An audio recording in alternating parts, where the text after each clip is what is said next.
doctorates, one in philosophy from the University of Birmingham and one in theology from the University of Munich. He has authored or edited over 30 books, as well as over 100 articles in professional journals of philosophy and theology. Known as one of the four horsemen of the New Atheist movement, Sam Harris is the author of the New York Times bestsellers The Moral Landscape, The End of Faith, and Letter to a Christian Nation. The End of Faith won the 2005 PEN Award for Nonfiction. Mr. Harris's writing has been published in over 15 languages. He and his work have been discussed in Newsweek, Time, the New York Times, Scientific American, Nature, Rolling Stone, and many other journals. His writing has appeared in Newsweek, the New York Times, the Los Angeles Times, The Economist, the Times London, the Boston Globe, the Atlantic, the Annals of Neurology, and elsewhere. Mr. Harris is a co-founder and CEO of Project Reason, a nonprofit foundation devoted to spreading scientific knowledge and secular values in society. He received a degree in philosophy from Stanford University and a PhD in neuroscience from UCLA. The structure of tonight's debate will be as follows. Each debater will take 20 minutes for his opening speech, followed by rebuttals of 12 minutes and 8 minutes respectively, and then closing speeches of 5 minutes each. At the conclusion of the debate, we will have about 30 minutes for questions from the audience. If you would like to ask a question, line up behind one of the two microphones in front or in the balcony. We're letting Notre Dame students ask the first 4 questions tonight, so if you are not a Notre Dame student and somehow find yourself at the front of the Q&A line, please allow a student to go ahead of you. Time will be kept strictly. There is a timekeeper in the front who can be seen by both speakers, and once each speaker's time has elapsed, he will be given at most 15 seconds to finish his final sentence before being rudely interrupted by me, the time enforcer. Because we are keeping the time strict, we ask you to hold all applause and other indications of agreement or disagreement, cheering, crowd surfing, and the like, until the very end of the debate. Please remember that flash photography, videotaping, and active cell phones are all prohibited. Finally, remember that Notre Dame is the world's #1 institution in the philosophy of religion and also has one of the world's best theology departments. Any questions you don't get to ask during the 25 or 30-minute Q&A, you can ask of your local faculty in the days and weeks to come. And now on with the show.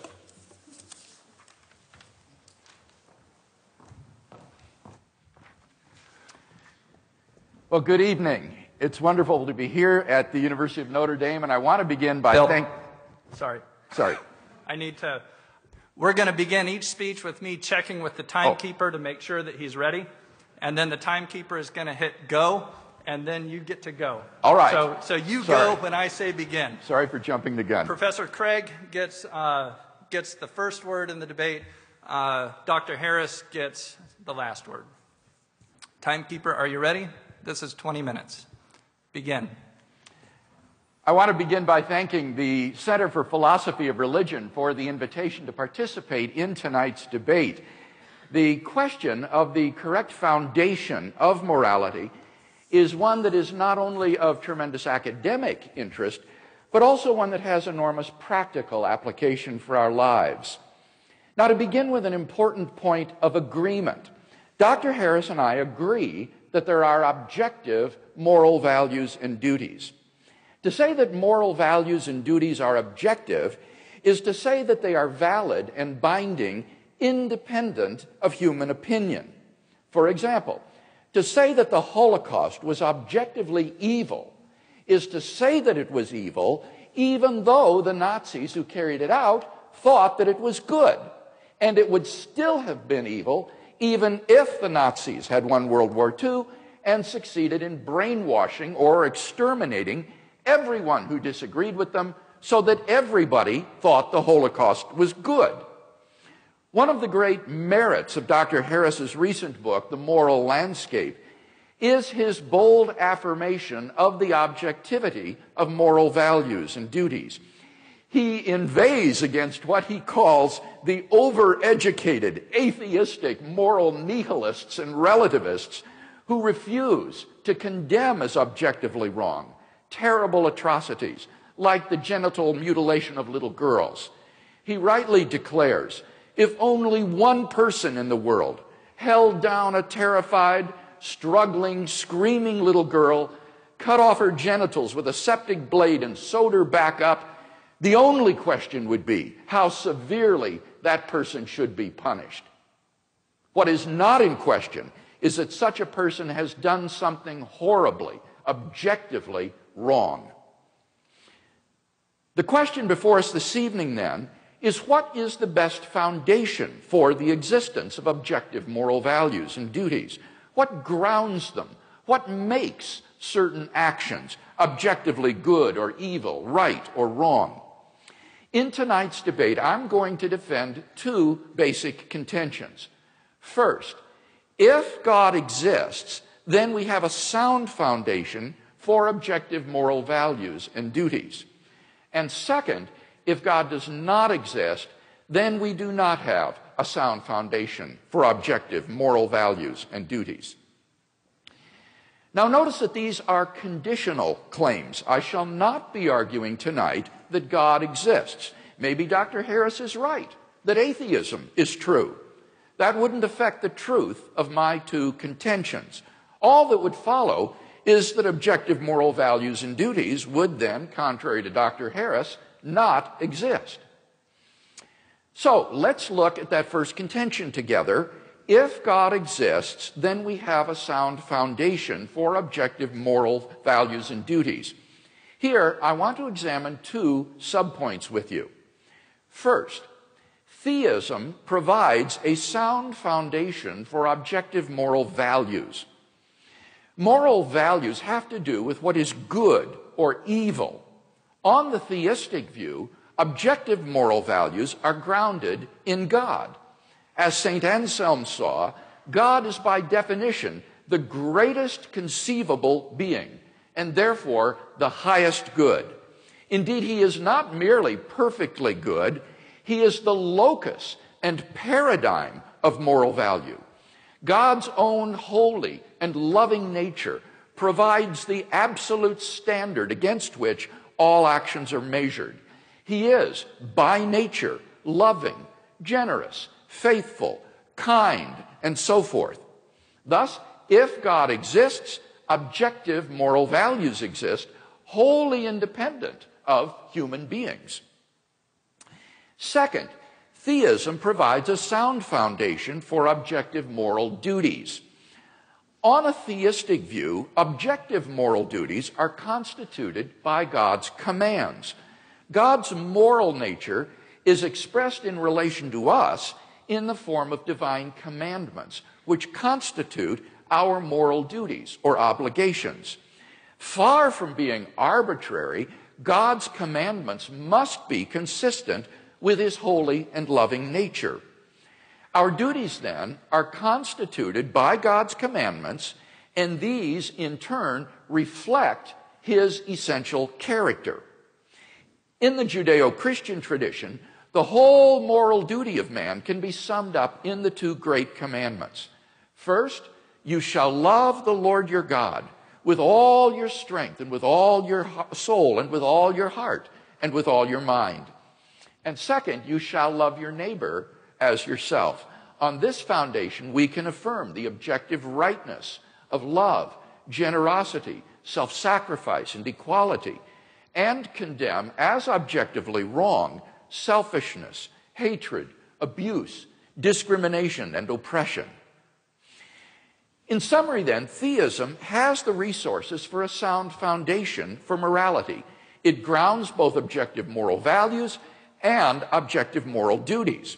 And hence, I think it's evident that if God exists, we have a sound foundation for objective moral values and duties.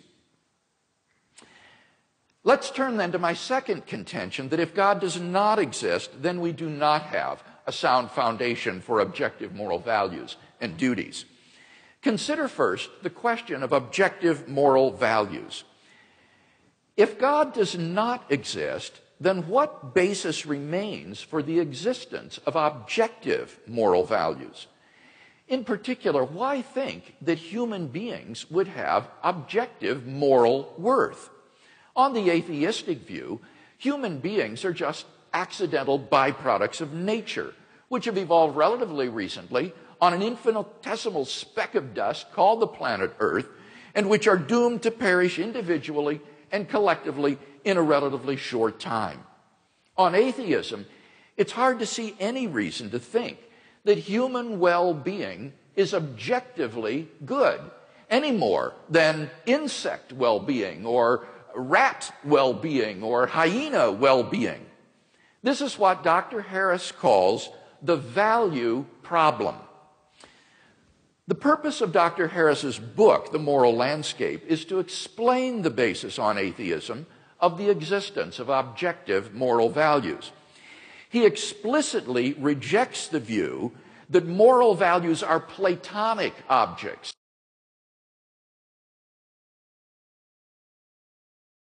existing independent of the world. So,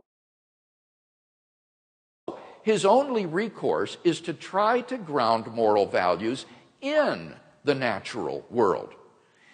But how can you do that, since nature in and of itself is just morally neutral? On a naturalistic view, moral values are just the behavioral byproducts of biological evolution and social conditioning. Just as a troop of baboons exhibit cooperative and even self-sacrificial behavior because natural selection has determined it to be advantageous in the struggle for survival, so their primate cousins, Homo sapiens, have evolved a sort of herd morality for precisely the same reasons. As a result of sociobiological pressures, there has evolved among Homo sapiens a sort of herd morality which functions well in the perpetuation of our species. But on the atheistic view, there doesn't seem to be anything that makes this morality objectively binding and true. The philosopher of science, Michael Ruse, reports, the position of the modern evolutionist is that humans have an awareness of morality because such an awareness is of biological worth. Morality is a biological adaptation, no less than our hands and feet and teeth. Considered as a rationally justifiable set of claims about an objective something, ethics is illusory. I appreciate that when somebody says, love thy neighbor as thyself, they think they are referring above and beyond themselves. Nevertheless, such reference is truly without foundation. Morality is just an aid to survival and reproduction, and any deeper meaning is illusory. If we were to rewind the film of human evolution and start anew, people with a very different set of moral values might well have evolved. As Darwin himself wrote in The Descent of Man, if men were reared under precisely the same conditions as hive bees, there can hardly be a doubt that our unmarried females would, like the worker bees, think it a sacred duty to kill their brothers, and mothers would strive to kill their fertile daughters, and no one would think of interfering. For us to think that human beings are special and our morality is objectively true is to succumb to the temptation to speciesism, that is to say, an unjustified bias in favor of one's own species. If there is no God, then any reason for regarding the herd morality evolved by Homo sapiens on this planet as objectively true seems to have been removed. Take God out of the picture, and all you seem to be left with is an ape-like creature on a speck of dust beset with delusions of moral grandeur. Richard Dawkins' assessment of human worth may be depressing, but why, on atheism, is he mistaken when he says there is at bottom no purpose, no evil, no good, nothing but pointless indifference? We are machines for propagating DNA. It is every living object's sole reason for being. So how does Sam Harris propose to solve the value problem? The trick he proposes is simply to redefine what he means by good and evil in non-moral terms. He says, we should define good as that which supports the well-being of conscious creatures. So, he says, questions about values are really questions about the well-being of conscious creatures. And therefore, he concludes, it makes no sense to ask whether maximizing well-being is good. Why not? Because he's redefined the word good to mean the well-being of conscious creatures. So, to ask, why is maximizing creatures' well-being good? Is on his definition the same as asking, why does maximizing creatures' well-being maximize creatures' well-being? It's just a tautology. It's just talking in circles. So Dr. Harris has, quote unquote, solved the value problem just by redefining his terms. It's nothing but wordplay. At the end of the day, Dr. Harris isn't really talking about moral values at all. He's just talking about what's conducive to the flourishing of sentient life on this planet. Seen in this light, his claim that science can tell us a great deal about what contributes to human flourishing is hardly controversial. Of course it can, just as it can tell us what is conducive to the flourishing of corn or mosquitoes or bacteria. His so-called moral landscape, which features the highs and lows of human flourishing, isn't really a moral landscape at all. Thus, Dr. Harris has failed to solve the value problem. He hasn't provided any justification or explanation for why, on atheism, moral values would objectively exist at all. His so-called solution is just a semantical trick of an arbitrary and idiosyncratic redefinition of the terms good and evil in non-moral vocabulary. Second question, does atheism provide a sound foundation for objective moral duties? Duty has to do with moral obligation or prohibition, what I ought or ought not to do. Here, the reviewers of the moral landscape have been merciless in pounding Dr. Harris's attempt to provide a naturalistic account of moral obligation. Two problems stand out. First, natural science tells us only what is, not what ought to be the case. As philosopher Jerry Fodor has written, science is about facts, not norms. It might tell us how we are, but it wouldn't tell us what is wrong with how we are. In particular, it cannot tell us that we have a moral obligation to take actions which are conducive to human flourishing. So, if there is no God, what foundation remains for objective moral duties?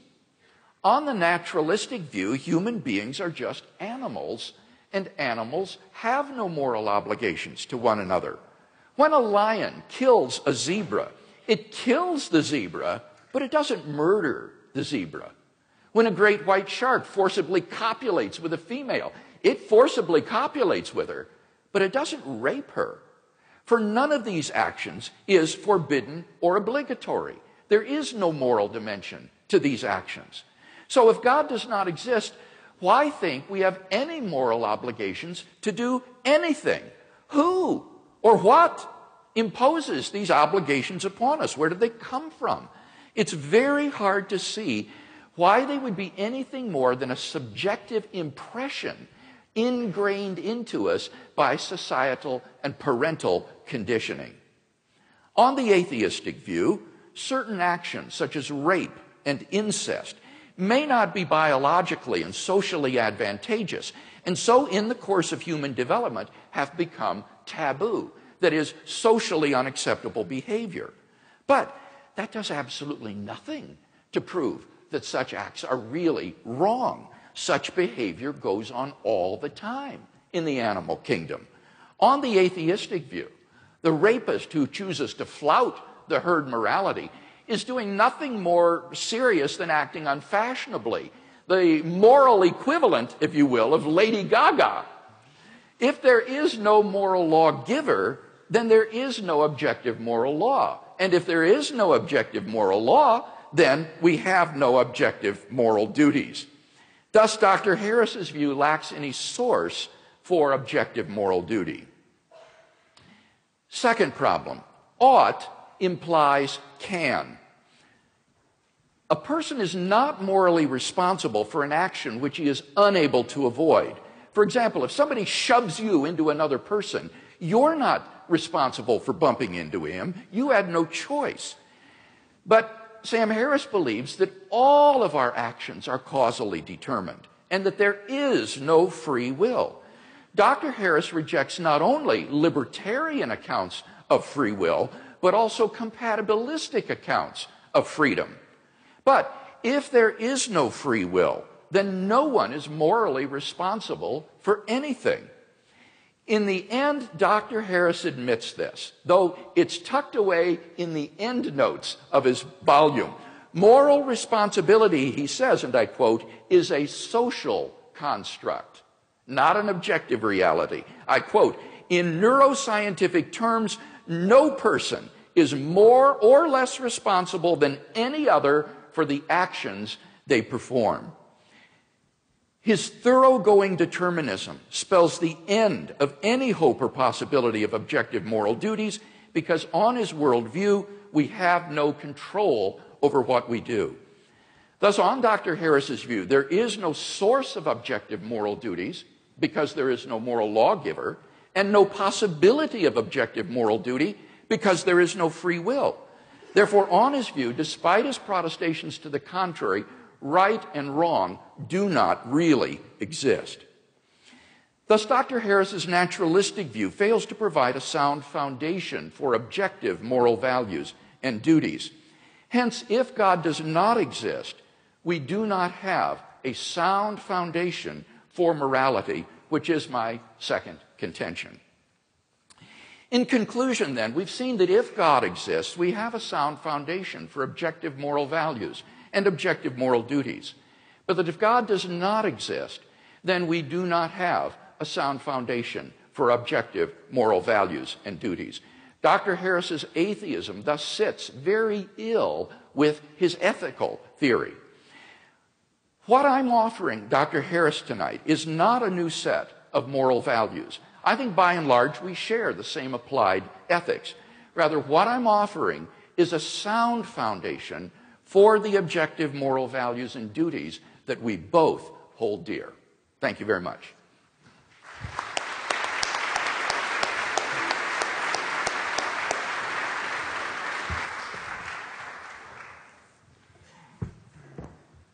Dr. Harris now has 20 minutes. Timekeeper, are you ready?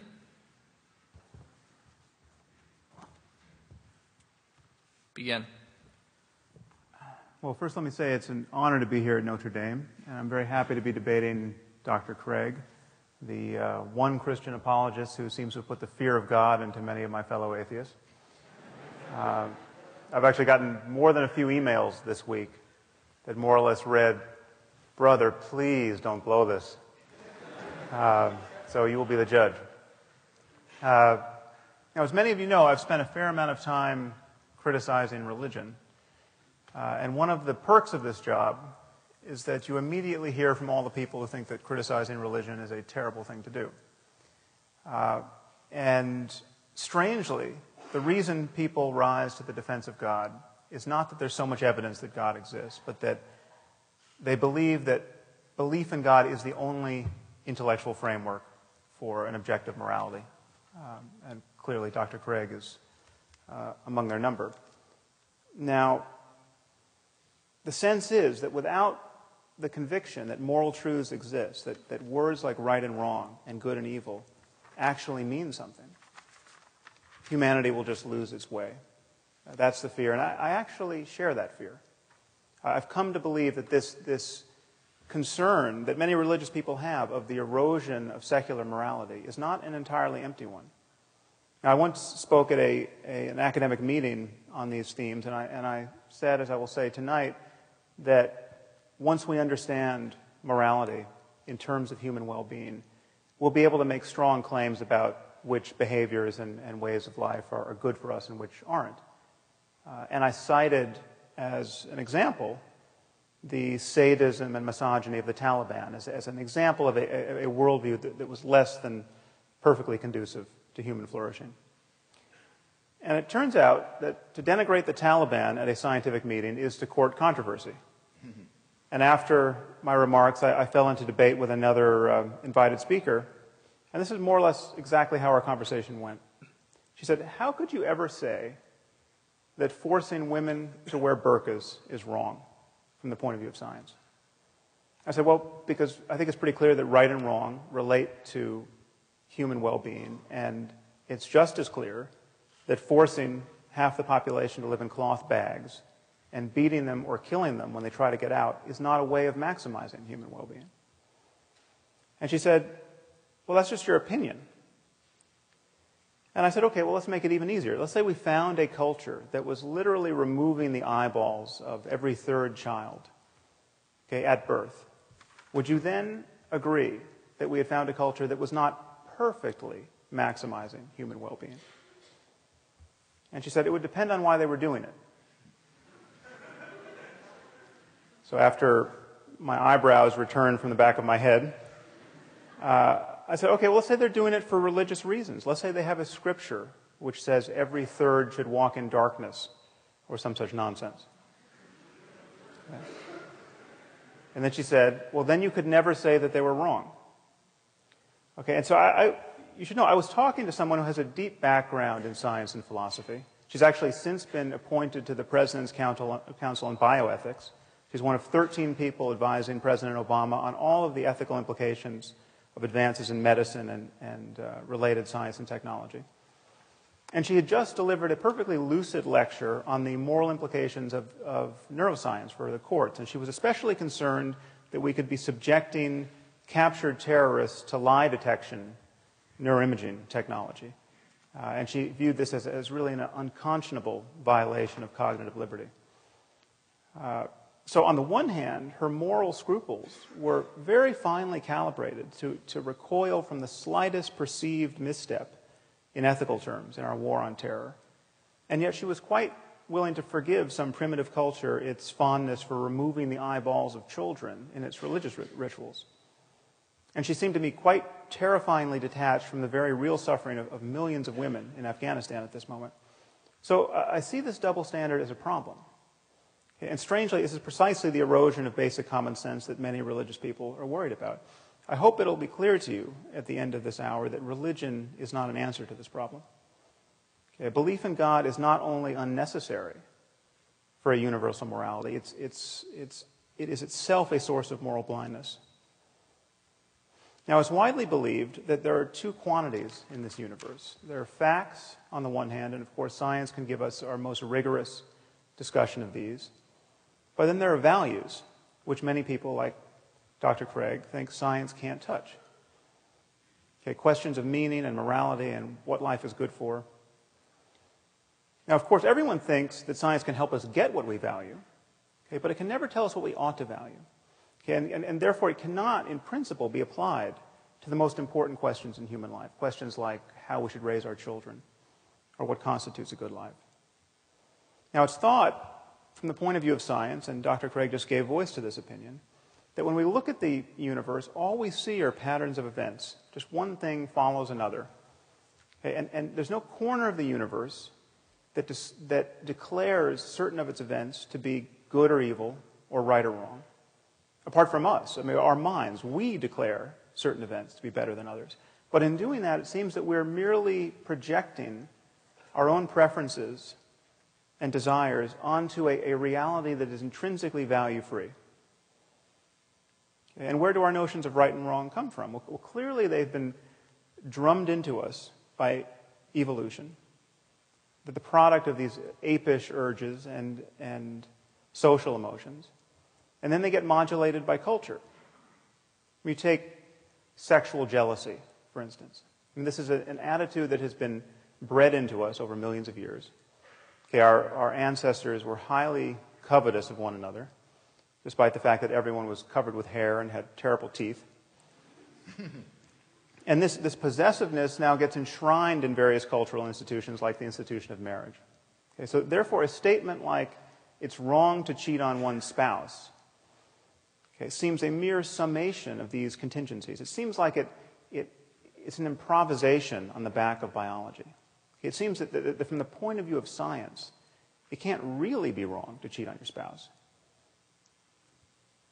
Okay, this is just how apes like ourselves worry when we learn to worry with words. Okay, now here is where religious people, like Dr. Craig, begin to get a little queasy, as I think they should. Okay. And many see no alternative but to insert the God of Abraham, an Iron Age God of war, into the clockwork as an invisible arbiter of moral truth. Okay, it is wrong to cheat on your spouse because Yahweh deems that it is so. Okay, which is curious because in other moods, Yahweh is perfectly fond of genocide and slavery and human sacrifice. I must say it's pretty amusing to hear Dr. Craig in his opening remarks say that I'm merely focused on the flourishing of sentient creatures on this planet. Okay, if that's a sin, I'll take it. Okay, one wonders what Dr. Craig is focused on. Now, incidentally, you should not trust Dr. Craig's reading of me. Half the quotes he provided from me, as though I wrote them, were quotes from people I was quoting in my book, and often to different effects. So you'll have to read the book. Now, in claiming that values reduce to the well-being of conscious creatures, as I will, I'm introducing two concepts, consciousness and well-being. Now, let's start with consciousness. This is not an arbitrary starting point. Imagine a universe devoid of the possibility of consciousness. Imagine a universe entirely constituted of rocks. Okay, there's clearly no happiness or suffering in this universe. There's no good or evil. Value judgments don't apply. For changes in the universe to matter, they have to matter, at least potentially, to some conscious system. Okay, what about well-being? Well, the well-being of conscious creatures and the link between that and morality may seem open to doubt, but it shouldn't. Okay, here's the only assumption you have to make. Imagine a universe in which every conscious creature suffers as much as it possibly can for as long as it can. Okay, I call this the worst possible misery for everyone. Okay, the worst possible misery for everyone is bad. Okay, if the word bad applies anywhere, it applies here. Now, if you think the worst possible misery for everyone isn't bad, or maybe it has a silver lining, or maybe there's something worse, I don't know what you're talking about. And what's more, I'm pretty sure you don't know what you're talking about either. What I'm saying is the minimum standard of moral goodness is to avoid the worst possible misery for everyone. If we should do anything in this universe, if we ought to do anything, if we have a moral duty to do anything, it's to avoid the worst possible misery for everyone. Okay, and the moment you admit this, you admit that all other states of the universe are better than the worst possible misery for everyone. You have the worst possible misery for everyone over here, and all these other constellation of experiences arrayed out here. And because the experience of conscious creatures is dependent in some way on the laws of nature, there will be right and wrong ways to move along this continuum. It will be possible to think you're avoiding the worst possible misery for everyone and to fail. You can be wrong in your beliefs about how to navigate this space. So here's my argument for moral truth in the context of science. Questions of right and wrong and good and evil depend upon minds. Okay, they depend upon the possibility of experience. Minds are natural phenomena. They depend upon the laws of nature in some way. Okay, morality and human values, therefore, can be understood through science because in talking about these things, we are talking about all of the facts that influence the well-being of conscious creatures. In our case, we're talking about genetics and neurobiology and psychology and sociology and economics. Now, I view this space of all possible experience as a kind of moral landscape with peaks that correspond to the heights of well-being and valleys that correspond to the lowest suffering. And the first thing to realize is that there may be many equivalent peaks in this space. There may be many different but morally equivalent ways for human beings to thrive. But there will be many more ways not to thrive. There will be many more ways to fail to be on a peak. There are clearly more ways to suffer unnecessarily in this world than to be sublimely happy. Now, the Taliban are still my favorite example of a culture that is struggling mightily to build a society that's clearly less good than many other societies on offer. The average lifespan for women in Afghanistan is 44 years. Okay, they have a 12% literacy rate. They have the highest, almost the highest infant mortality and maternal mortality in the world, and almost the highest fertility. So this is one of the best places on earth to watch women and infants die. Okay, it seems to me perfectly obvious that the best response to this dire situation, which is to say the most moral response, is not to throw battery acid in the faces of little girls for the crime of learning to read. Now, of course, this is common sense to us, unless you happen to be a bioethicist on the President's Commission at this moment. But I'm saying, at bottom, these are also truths about biology and neurology and psychology and sociology and economics. It is not unscientific to say that the Taliban are wrong about morality, that the moment we notice that we know anything at all about human well-being, we have to say this. Okay, now, some people with a little philosophical training may be tempted to say, but what if a father wants to burn off his daughter's face with battery acid? You know, who are you to say that he's not as moral as we are? What if he has an alternate conception of well-being that's just as legitimate? Or who's to say that we should care about the well-being of little girls? This is the kind of email I get, incidentally. Now, moral skeptics of this kind, and Dr. Craig has essentially endorsed this position, in a way, without God, think that the only way to judge one person's values to be wrong are with respect to another person's values, and all such judgments have to be on a par. Okay, this is not true. There are many ways for my values to be objectively wrong. They can be wrong with respect to deeper values that I hold. They can be wrong with respect to deeper values that I would hold if I were only a deeper person. It's clearly possible to value things that will reliably make you miserable in this life. It's clearly possible to be cognitively and emotionally closed to experiences that you would want if you were only intelligent and knowledgeable enough to want them. It is possible not to know what one is missing in life. So things can be right or wrong or good or evil, quite independent of a person's opinions. Now, some of you might worry that I haven't defined well-being enough. How can something this loose as a concept be the benchmark of objective values? Well, consider by analogy the concept of physical health. Physical health is very difficult to define. You know, it used to be that if you were healthy, you could expect to live to the ripe old age of 40. You know, now our lifespan, our life expectancy has doubled in the last 150 years. What does health mean? Okay, well, it has something to do with not always vomiting, okay, not being in excruciating pain, not running a fever. Okay, but how fast should a healthy person be able to run? Okay, that question might not have an answer. Okay, but this does not make the question of health vacuous. Okay, it doesn't make it merely a matter of opinion or of cultural construction. Okay, the distinction between a healthy person and a dead one is about as clear and consequential as any we ever make in science. Okay, and notice that no one is ever tempted to attack the philosophical underpinnings of medicine with questions like, well, who are you to say that not always vomiting is healthy? What if you meet someone who wants to vomit, and he wants to vomit until he dies? Okay, how could you argue that he is not as healthy as you are? In talking about morality and human values, I think we really are talking about mental health and the health of societies. And the truth is, science has always been in the values business. We simply cannot speak of facts without resorting to values. I mean, consider the simplest statement of scientific fact. Water is 2 parts hydrogen and 1 part oxygen.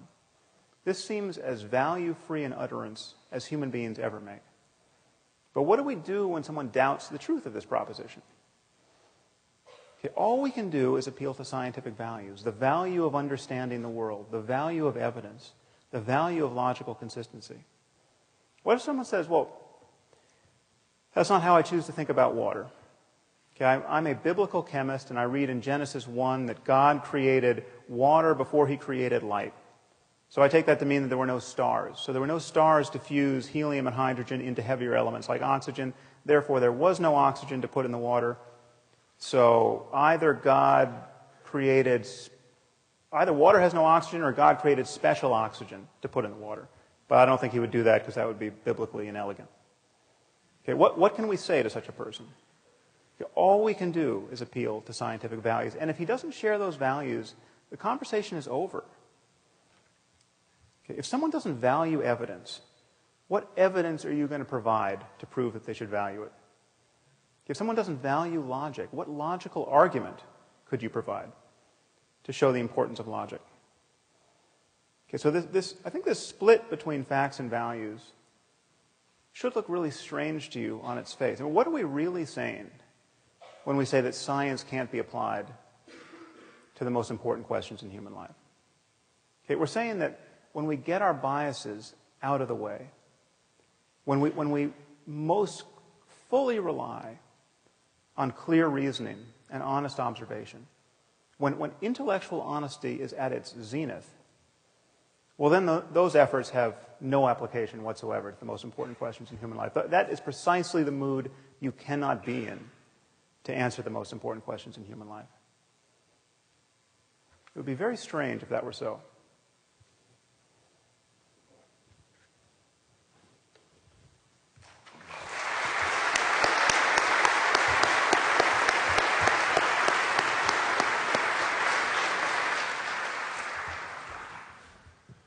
Professor Craig now has 12 minutes for a rebuttal.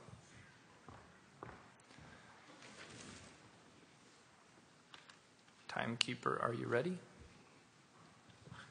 Begin. You'll recall in my first speech that I said I was going to defend 2 basic contentions tonight. First, that if God exists, then we have a sound foundation for objective moral values and duties. First, I explained that if God exists, then objective moral values are grounded in the character of God himself, who is essentially compassionate, fair, kind, generous, and so forth. Here, Dr. Harris didn't have anything by way of disagreement to say, but I do want to clear up a possible confusion. He represented this by saying that if religion were not true, then words like good and evil, right and wrong would have no meaning. I'm not maintaining that. That is to confuse moral ontology with moral semantics. Moral ontology asks, what is the foundation of objective moral values and duties? Moral semantics asks, what is the meaning of moral terms? And I am not making any kind of semantical claim tonight that good means something like commanded by God. Rather, my concern is moral ontology. What is the ground or the foundation of moral values and duties? To give an illustration, think of light. Light is a certain visible range of the electromagnetic spectrum, but obviously that isn't the meaning of the word light. People knew how to use the word light long before they discovered its physical nature. And I might also add, they certainly knew the difference between light and darkness long before they understood the physics of light. Now, in exactly the same way, we can know the meaning of moral terms like good and evil, right and wrong, and know the difference between good and evil without being aware that the good is grounded in God ontologically. So that is the position I'm defending tonight, is that moral values are grounded ontologically in God. Second, our moral duties are grounded by God's commandments, which are necessary reflections of his nature. Here, the only response I detected from Dr. Harris was to refer to the atrocities in the Hebrew Bible. But I think this is quite irrelevant to tonight's discussion. There are plenty of divine command theorists who are not Jews or Christians and place no stock whatsoever in the Bible. So this isn't an objection to divine command theory that I'm defending tonight.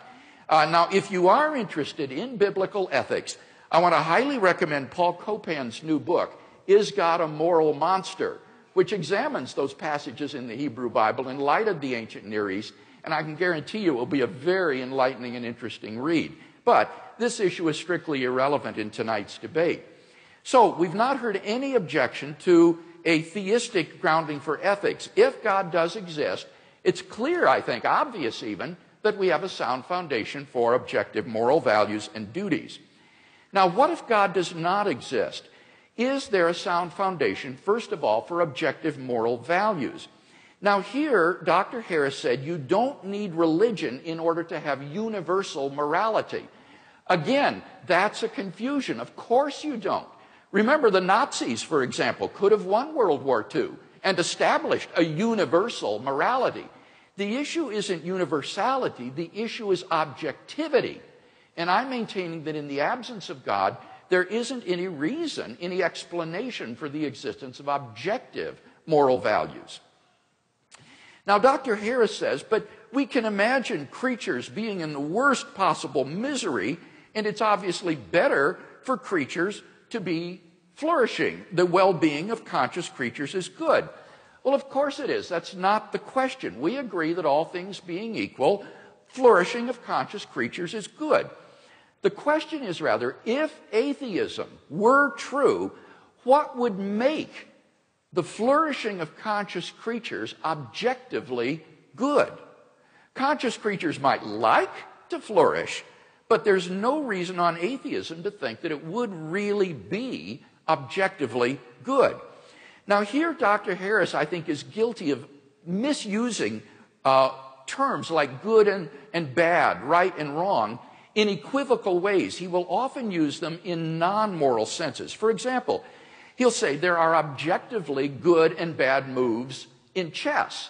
Now that's clearly not a moral use of the terms good and bad. You just mean they're not apt to win or produce a winning strategy. It's not evil what you've done. And similarly, in ordinary English, we use the words good and bad in a number of non-moral ways. For example, we say Notre Dame has a good team. Now, we can hope it's an ethical team, but that's not what's indicated by the win-loss record. That is a different meaning of good. Or we say that's a good way to get yourself killed.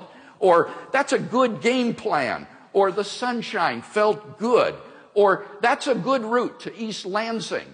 Or there's no good reason to do that. Or she's in good health. All of these are non-moral uses of the word good. And Dr. Harris's contrast of the good life and the bad life is not an ethical contrast between a morally good life and an evil life. It's a contrast between a pleasurable life and a miserable life. And there's no reason to identify pleasure, misery with good and evil, especially on atheism. So there's just no reason that's been given on atheism for thinking the flourishing of conscious creatures is objectively good. But Dr. Harris has to defend an even more radical claim than that. He claims that the property of being good is identical with the property of creaturely flourishing. And he's not offered any defense of this radical identity claim. In fact, I think we have a knockdown argument against it. Now, bear with me here. This is a little technical. On the next to last page of his book, Dr. Harris makes the telling admission that if people like rapists, liars, and thieves could be just as happy as good people, then his moral landscape would no longer be a moral landscape. Rather, it would just be a continuum of well-being whose peaks are occupied by good and bad people or evil people alike. Now, what's interesting about this is that earlier in the book, Dr. Harris explained that about 3 million Americans are psychopathic. That is to say, they don't care about the mental states of others. They enjoy inflicting pain on other people. But that implies that there's a possible world which we can conceive in which the continuum of human well-being is not a moral landscape. The peaks of well-being could be occupied by evil people. But that entails that in the actual world, the continuum of well-being and the moral landscape are not identical either. For identity is a necessary relation. There is no possible world in which some entity A is not identical to A. So if there's any possible world in which A is not identical to B, then it follows that A is not in fact identical to B. Now, since it's possible that human well-being and moral goodness are not identical, it follows necessarily that human well-being and goodness are not the same, as Dr. Harris has asserted in his book. Now, it's not often in philosophy that you get a knockdown argument against a position, but I think we've got one here by granting that it's possible that the continuum of well-being is not identical to the moral landscape. Dr. Harris's view becomes logically incoherent. And all of this goes to underline my fundamental point that on atheism, there's just no reason to identify the well-being of conscious creatures with moral goodness. Atheism cannot explain the reality, the objective reality of moral values. What about objective moral duties? I first argued from the is-ought distinction that there is no basis on atheism for thinking that we have any moral duties. And here Dr. Harris says, if we have a moral duty to do anything, we have a duty to avoid the worst possible misery. But the question is the antecedent of that conditional. If we have a moral duty to do anything, what I'm arguing is that on atheism, I don't see any reason to think we have any moral duties to do anything. Moral obligations or prohibitions arise in response to imperatives from a competent authority. For example, if a policeman tells you to pull over, then because of his authority, who he is, you are legally obligated to pull over. But if some random stranger tells you to pull over, you're not legally obligated to do so. Now, in the absence of God, what authority is there to issue moral commands or prohibitions? There is none on atheism. And therefore, there are no moral imperatives for us to obey. In the absence of God, there just isn't any sort of moral obligation or prohibition that characterizes our lives. In particular, we're not morally obligated to promote the flourishing of conscious creatures. So this is-ought distinction seems to me to be one that's fatal to Dr. Harris's position and has been widely recognized as such by reviewers of the moral landscape. But secondly, the problem that's even worse is the ought implies can problem. In the absence of the ability to do otherwise, there is no moral responsibility. In the absence of freedom of the will, we are just puppets or electrochemical machines. And puppets do not have moral responsibilities. Machines are not moral obligations. But on Dr. Harris's view, there is no freedom of the will, either in a libertarian or a compatibilistic sense, and therefore there is no moral responsibility. So there isn't even the possibility of moral duty on his view. So while I can affirm and applaud Dr. Harris's affirmation of the objectivity of moral values and moral duties, at the end of the day, his philosophical worldview just doesn't ground these entities that we both want to affirm. If God exists, then we clearly have a sound foundation for objective moral values and moral duties. But if God does not exist, that is, if atheism is true, then there is no basis for the affirmation of objective moral values, and there is no ground for objective moral duties, because there is no moral lawgiver and there is no freedom of the will. And therefore, it seems to me that atheism is simply bereft of the adequate ontological foundations to establish the moral life.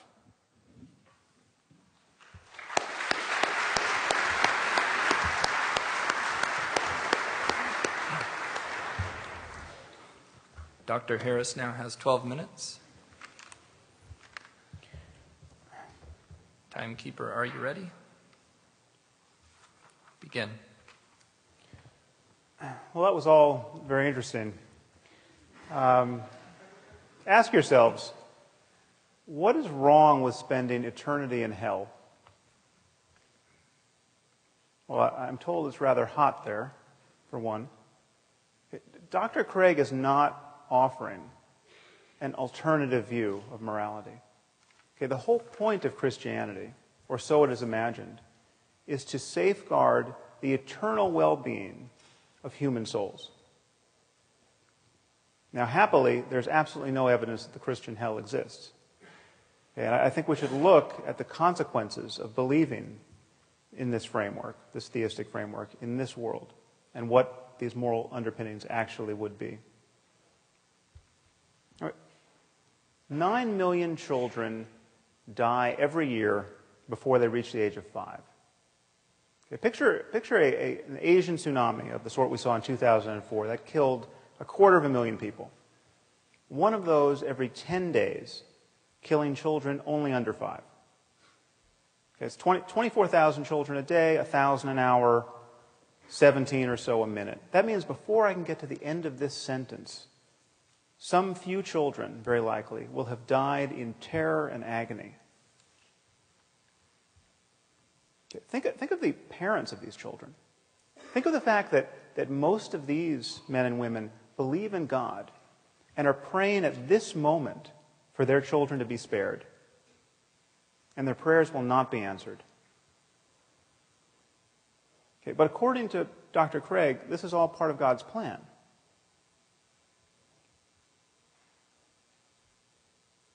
Any God who would allow children by the millions to suffer and die in this way, and their parents to grieve in this way, either can do nothing to help them or doesn't care to. He is therefore either impotent or evil. And worse than that, on Dr. Craig's view, most of these people, many of these people certainly, will be going to hell because they're praying to the wrong God. Just think about that. Okay, through no fault of their own, they were born into the wrong culture where they got the wrong theology and they missed the revelation. Okay, there are 1.2 billion people in India at this moment. Most of them are Hindus, most of them therefore polytheists. Okay, in Dr. Craig's universe, no matter how good these people are, they are doomed. If you are praying to the monkey god Hanuman, you are doomed.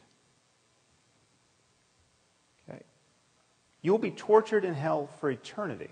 Now, is there the slightest evidence for this? No.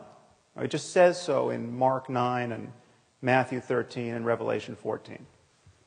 Okay. Perhaps you'll remember from the Lord of the Rings, it says when the elves die, they go to Valinor, but they can be reborn in Middle-earth. I say that just as a point of comparison.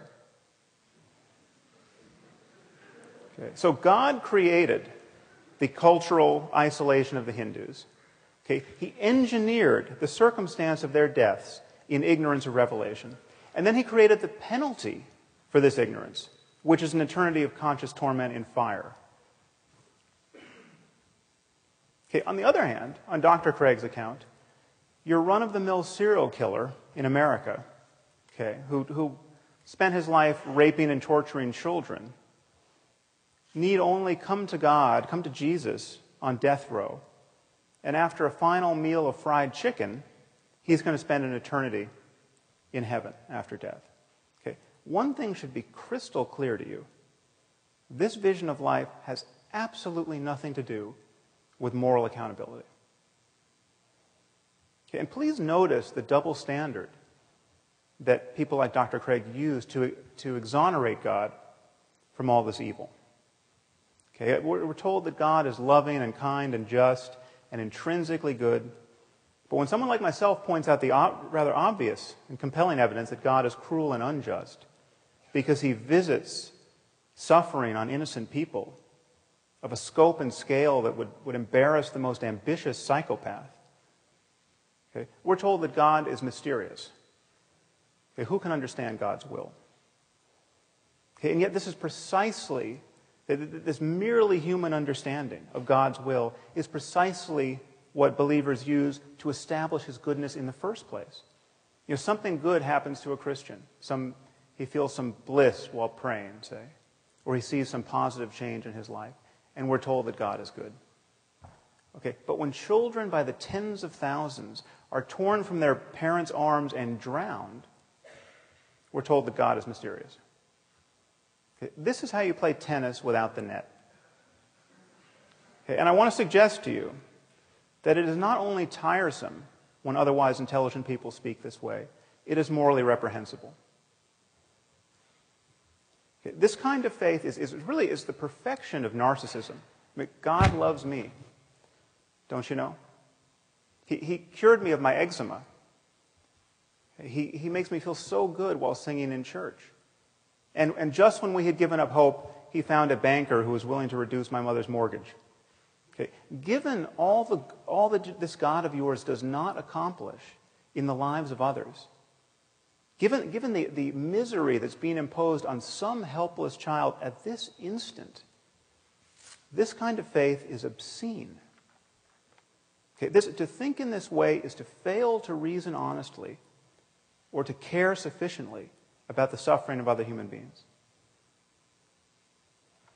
And if God is good and loving and just and kind, and he wanted to guide us morally with a book, why give us a book that supports slavery? Why give us a book that admonishes us to kill people for imaginary crimes like witchcraft? Now, of course, there's a way of not taking these questions to heart. Okay, according to Dr. Craig's divine command theory, God is not bound by moral duties. God doesn't have to be good. Whatever he commands is good. So when he commands that the Israelites to slaughter the Amalekites, that behavior becomes intrinsically good because he commanded it.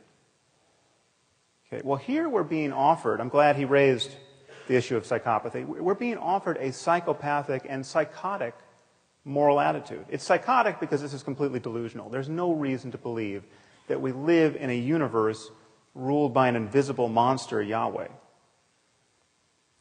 But it is psychopathic because this is a total detachment from the well-being of human beings. This so easily rationalizes the slaughter of children. Okay, just think about the Muslims at this moment who are blowing themselves up, okay, convinced that they are agents of God's will. There is absolutely nothing that Dr. Craig can say against their behavior in moral terms, apart from his own faith-based claim that they're praying to the wrong God. If they had the right God, what they were doing would be good on divine command theory. Now, I'm obviously not saying that Dr. Craig or all religious people are psychopaths and psychotics, but this to me is the true horror of religion. Okay, it allows perfectly decent and sane people to believe by the billions what only lunatics could believe on their own. Okay, if you wake up tomorrow morning thinking that saying a few Latin words over your pancakes is going to turn them into the body of Elvis Presley, okay, you have lost your mind.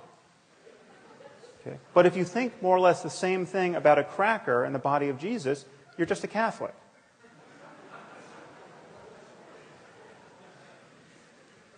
And I'm not the first person to notice that it's a very strange sort of loving God who would make salvation depend on believing in him on bad evidence.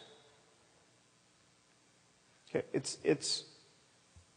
I mean, if you lived 2,000 years ago, there was evidence galore. I mean, he was just performing miracles. But apparently he got tired of being so helpful. Okay, and so now we all inherit this very heavy burden of the doctrine's implausibility. And the effort to square it with what we now know about the cosmos and what we know about the all-too-human origins of Scripture becomes more and more difficult. Okay, and it's not just the generic God that Dr. Craig is recommending. It is God the Father and Jesus the Son. Okay, Christianity, on Dr. Craig's account, is the true moral wealth of the world. Well, I hate to break it to you here at Notre Dame, but Christianity is a cult of human sacrifice. Christianity is not a religion that repudiates human sacrifice. It is a religion that celebrates a single human sacrifice as though it were effective. God so loved the world that he gave his only Son. John 3:16. Okay, the idea is that Jesus suffered the crucifixion so that none need suffer hell, except that those billions in India and billions like them throughout history. Okay, this is This is astride. This doctrine is astride a contemptible history of scientific ignorance and religious barbarism. We come from people who used to bury children under the foundations of new buildings as offerings to their imaginary gods. I mean, just think about that. In vast numbers of societies, people would bury children in post holes, people like ourselves thinking that this would prevent an invisible being from knocking down their buildings. Okay. These are the sorts of people who wrote the Bible. Okay. If there is a less moral framework than the one Dr. Craig is proposing, I haven't heard of it.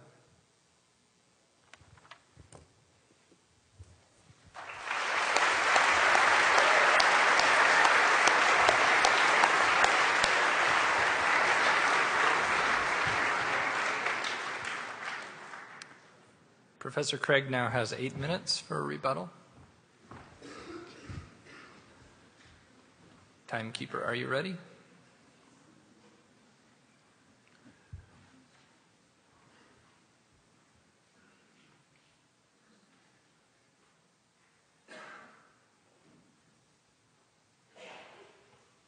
Begin. The less moral framework is atheism. Atheism has no grounds for objective moral values or duties. And it's interesting that in that last speech, I was disappointed to hear no defense given of that crucial second contention that I offered against Dr. Harris's view. Remember, we talked about the value problem. I gave what I consider a knockdown argument to show that the moral landscape is not identical to the continuum of human flourishing. We talked about objective moral duties, the is versus ought distinction, the ought implies can problem. None of these have been responded to. So if you want a really desperate moral system, try atheism. There's no foundation for objective moral values and duties there. Now, what about theism? Does it do any better? Well, in the last speech, we heard some attacks on my first contention that God provides a sound foundation for morality. Unfortunately, it seems to be that most of these were red herrings. A red herring is a smelly old fish that's dragged across the path of the bloodhounds to distract them from their true quarry, so they get distracted and go off following the dead fish. And I'm not going to be distracted by the red herrings that were offered in that last speech. For example, in response to my claim that if God exists, then objective moral values exist, we heard that I haven't truly offered an alternative to his view, because the goal on theism is to avoid hell. Honestly, it just simply shows how poorly Sam Harris understands Christianity. You don't believe in God to avoid going to hell. Belief in God isn't some kind of fire insurance. You believe in God because God, as the supreme good, is the appropriate object of adoration and love. He is goodness itself, to be desired for its own sake. And so the fulfillment of human existence is to be found in relation to God. It is because of who God is and his moral worth that he is worthy of worship. It has nothing to do with avoiding hell or promoting your own well-being. He then responds, but there's no good reason to believe that such a being exists. Look at the problem of evil and the problem of the unevangelized. Both of these, as I explained in my opening speech, are irrelevant in tonight's debate because I'm not arguing that God exists. Maybe he's right. Maybe these are insuperable objections to Christianity or to theism. It wouldn't affect either of my contentions that if God exists, then we have a sound foundation for moral values and duties. If then we have no foundation for objective moral values and duties. So these are red herrings. Now, I have written on each of these problems, the problem of evil and the problem of the unevangelized, and you can find much of what I've said at our website, reasonablefaith.org. If you're interested, go ahead and look at that. Or, as Michael Ray suggested, talk to one of your philosophy professors. Michael has written extensively on the problem of evil, and I'm sure he'd love to have a conversation with you about those things. Notice, secondly, I would want to say, evil actually proves that God exists. Because if God does not exist, objective moral values and duties do not exist. If evil exists, it follows values and duties do exist, namely some that are evil. So evil actually proves the existence of God, since in the absence of God, good and evil as such would not exist. So you cannot press both the problem of evil and agree with my contention that if God does not exist, objective moral values and duties do not exist, because evil actually will be an argument for the existence of God. Notice that Dr. Harris has no moral foundation for saying that Christian beliefs are morally execrable, because he has no foundation for making such a judgment. If atheism is true, what objective foundation is there for affirming that one view is execrable and another is not? There's simply no basis for such judgments. So, if he wants to have a debate on theism, I will happily engage in one with him, but that's not the debate for tonight. He also says it's psychopathic to believe these things. Now, that remark is just as stupid as it is insulting. It is absurd to think that people like Professor Peter Van Inwagen here at the University of Notre Dame is psychopathic, or that a guy like Dr. Tom Flint, who is as gracious a Christian gentleman as I could have ever met, is psychopathic. This is simply below the belt. So it seems to me that we've not been given any refutation of the view that if God does exist, then his essence, his character, is determinative for the existence of objective moral values. What about objective moral duties? Here I explained that God's commands must be consistent with his nature. And Dr. Harris continues to press the point, but the Bible supports slavery. Again, I'll refer you to Professor Copan's book, which shows that is a gross misrepresentation of ancient Israel, which did not, in fact, promote slavery as we understand it in light of the experience in the American South. But again, that's simply not irrelevant, because that isn't relevant because I'm not defending the Bible tonight. I'm saying that for a theist, whether Jew, Christian, deist, Hindu, moral duties will be grounded in the divine commands which are based in his nature. He says, but then what about people like the Taliban who say that God has commanded them to do certain atrocities? I would say the very same thing to the Taliban that Dr. Harris says, namely, God did not command you to do those things. That's exactly what Dr. Harris would say. The reason he thinks that is because he doesn't believe that God exists, but I would say that because I think that the Taliban has got the wrong God, that in fact God hasn't commanded them to commit these atrocities, and indeed God will only issue such commands as are consistent with his moral nature and for which he has morally sufficient reasons. So I don't think this first contention is really in much dispute tonight. I think it's obvious that if God exists, then obviously objective moral values exist independently of human opinion. They're grounded in the character of God. And there would be objective moral duties if God exists, because our duties arise in response to the moral imperatives that God issues to us. So the real debate is on that second contention. Can atheism provide a good foundation for objective moral values and duties? And I think we've seen powerful reasons to think that it cannot.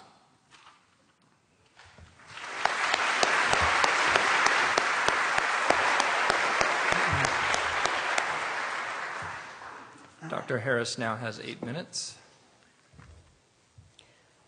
Timekeeper, are you ready? Begin. Well, perhaps you've noticed Dr. Craig has a charming habit of summarizing his opponent's points in a way in which they were not actually given, so I will leave it to you to sort it out on YouTube. Needless to say, I didn't call those esteemed colleagues of his psychopaths, as I made clear. In any case, Dr. Craig has merely defined God as being intrinsically good. If you want to charge someone with merely semantic games, the shoe's on the other foot as well. There is no reason that I can see why there couldn't be an evil God, or several. Okay, but his God is intrinsically good. Goodness is grounded in his very nature. That is a definitional move that he has made. Now, I have presented a positive case for grounding an objective morality in the context of science. And thinking about moral truth in the context of science should only pose a problem for you if you imagine that a science of morality has to be absolutely self-justifying in a way that no science ever could be. Okay, every branch of science must rely on certain axiomatic assumptions, okay, certain core values. And a science of morality would be on the same footing as a science of medicine or physics or chemistry. You need only assume that the worst possible misery for everyone is bad and worth avoiding, and indeed the worst case scenario for conscious life.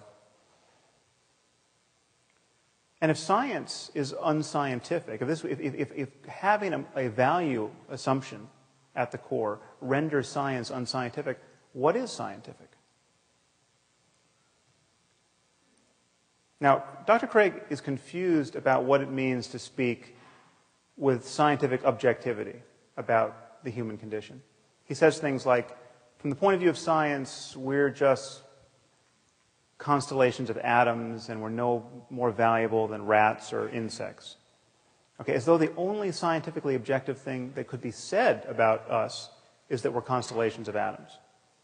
Okay, there are two very different senses in which we use these terms, subjective and objective. Okay, the first is epistemological. It relates to how we know.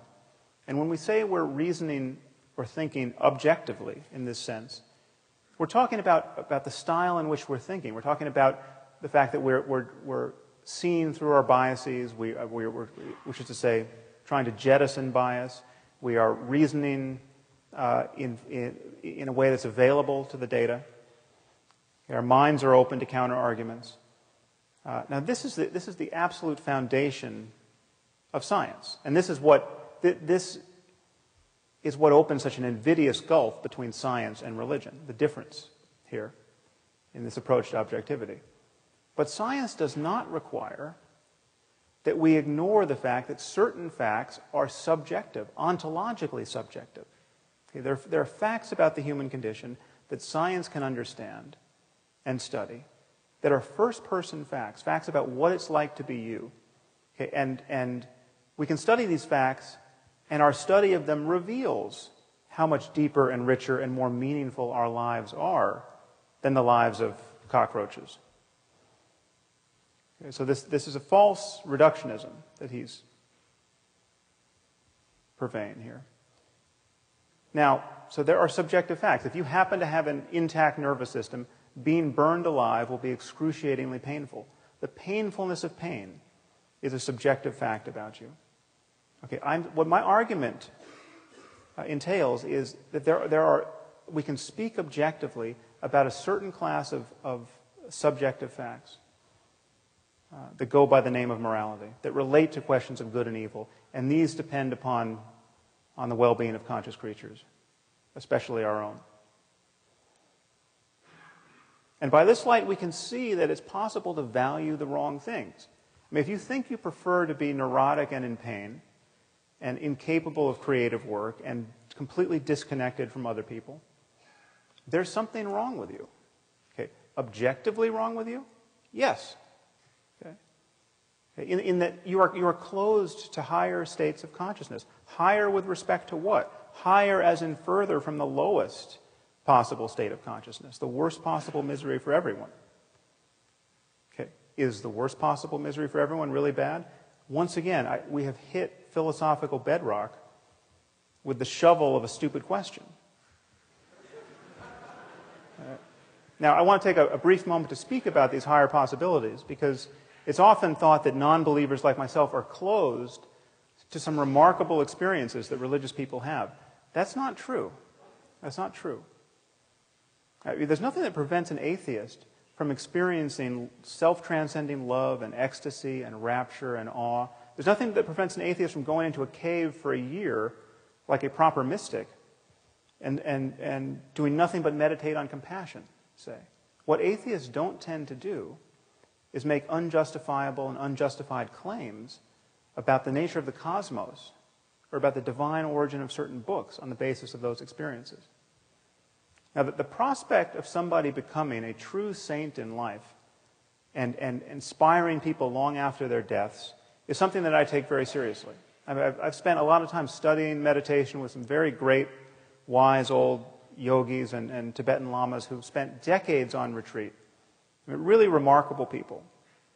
Okay? People who I actually consider to be spiritual geniuses of a certain sort. And so I can well imagine if Jesus was a spiritual genius, a palpably non-neurotic and charismatic and wise person, I can well imagine the experience of his disciples. I can well imagine the kind of influence he could have on their lives. Okay? We do not have to presuppose anything on insufficient evidence in order to explore this higher terrain of human well-being. We don't have to take anything on faith. We don't have to lie to ourselves or to our children about the nature of reality. If we want to understand our situation in the world, along with these deeper possibilities, we have to do it in the spirit of science. Okay, given that people have had these remarkable experiences in every context, while worshiping one God, while worshiping hundreds, while worshiping none, that proves that a deeper principle is at work. That the sectarian claims of our various religions can't possibly be true in that context. And all we have is human conversation to capture these possibilities. We can either have a first-century conversation as dictated by the New Testament, or a 7th century conversation as dictated by the Quran, or a 21st century conversation that leaves us open to the full wealth of human learning. Please think about these things.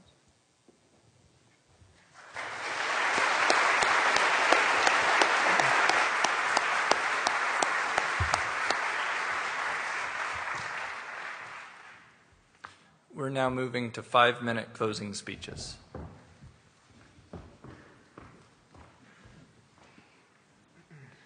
Timekeeper, are you ready? Okay, begin. In my closing statement, I'd like to try to draw together some of the threads of the debate and see if we can come to some conclusions. First, I argued that God, if he exists, provides the sound foundation for objective moral values and duties. By the time of his last rebuttal, the only argument that I heard Dr. Harris offering against this position is to say that you're merely defining God as good, which is the same fallacy I accused him of committing. I don't think this is the case at all. God is a being worthy of worship. Any being that is not worthy of worship is not God. And therefore, God must be perfectly good and essentially good. More than that, as Anselm saw, God is the greatest conceivable being.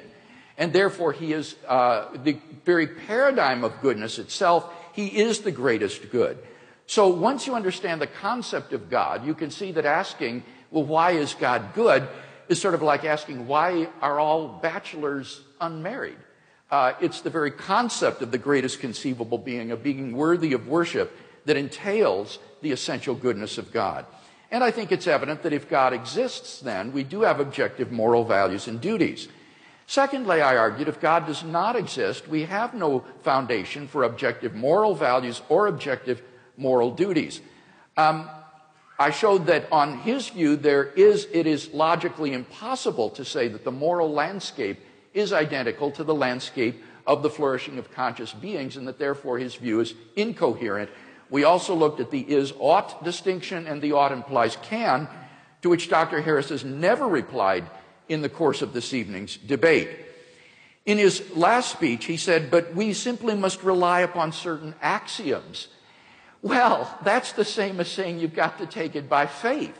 And if these axioms are moral axioms, then I think he's admitting my point, that on atheism, there simply is no ground for believing the objectivity of moral values and duties. He just takes them by a leap of faith.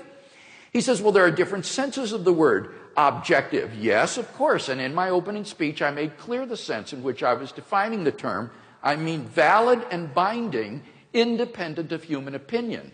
And moral values are not objectively binding and valid in that way on atheism. He says science can study subjective facts. For example, pain is a subjective fact. Granted, that's certainly true. So my question is the wrongness of an action a subjective fact? On atheism, it's hard to see how it couldn't be anything more than a subjective fact, in which case you cannot say, as Dr. Harris wants to say, And I agree with him that the genital mutilation of little girls is objectively wrong, not just a subjective opinion. He says, well, but if you're psychopathic or neurotic, there's something wrong with you. Granted, I agree with that. There is something wrong with you. But the question is, on atheism, if atheism were true, would there be anything objectively morally wrong with doing what the psychopath does? He hasn't been able to show that. Indeed, there are no moral duties on his view. And remember, he himself admitted that psychopaths could occupy the peaks of well-being on his so-called moral landscape, and that therefore it is not a moral landscape at all. To conclude, I want to quote from a remarkable article that appeared in the Duke Law Journal by Arthur Allen Leff called Unspeakable Ethics, Unnatural Law. Dr. Leff's difficulty is the same as Dr. Harris's. He wants to find a foundation for moral values and duties, in this case for the law, that would be independent of human opinion, would be objective and would be in the world. And he can't find one. He says, any attempt to ground values in the world is open to the playground bully's retort, who says? And this is how his article concludes. All I can say is this: it looks as if we are all we have. Only if ethics were something unspeakable by us, that is, something transcendent, could law be unnatural and therefore unchallengeable. As things now stand, everything is up for grabs. Nevertheless, napalming babies is bad. Starving the poor is wicked. Buying and selling each other is depraved. There is in the world such a thing as evil. All together now, says who? God help us.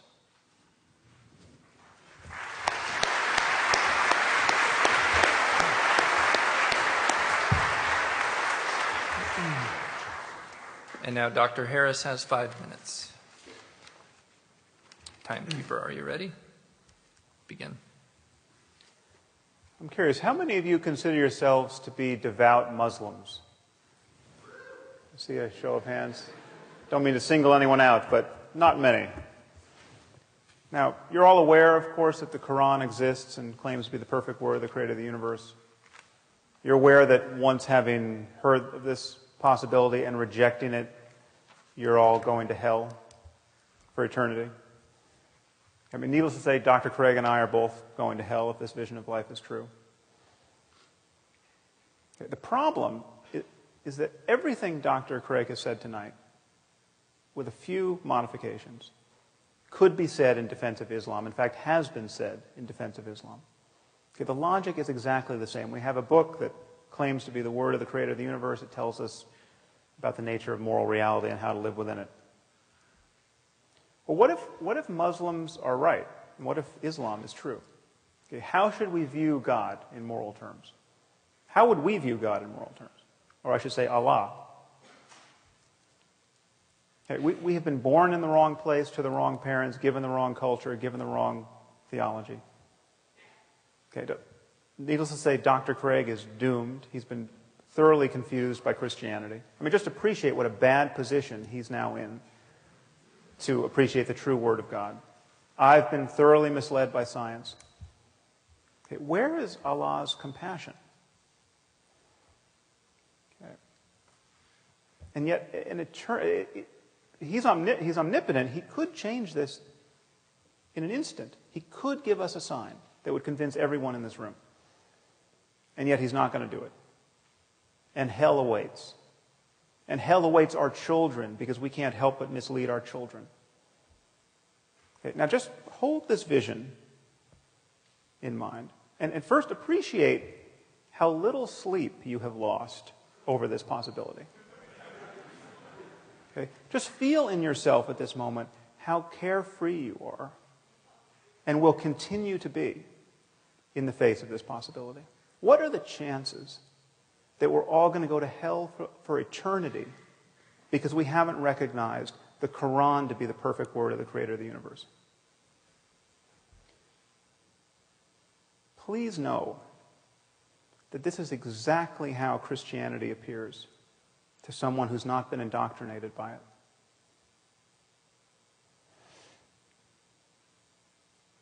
scriptures were written by people who, by virtue of their placement in history, had less access to scientific information and facts and basic common sense than any person in this room. Okay? In fact, there's not a person in this room who has ever met a person whose worldview was as narrow as the worldview of Abraham or Moses or Jesus or Muhammad. And most of these people, with a few exceptions, had a moral worldview that was more or less indistinguishable from that of an Afghan warlord today. Okay, and yet Dr. Craig insists that the authors of the Bible knew everything they had to know about the nature of the cosmos and about how to live within it, to guide us at this moment.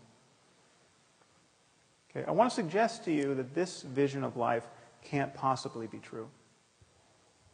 Okay, but just as there's no such thing as Christian physics or Muslim algebra, there can be no such thing as Christian or Muslim morality. Whatever is true about our circumstance in moral terms and in spiritual terms is discoverable now and can be talked about in language that is not an outright affront to everything that we've learned in the last 2,000 years.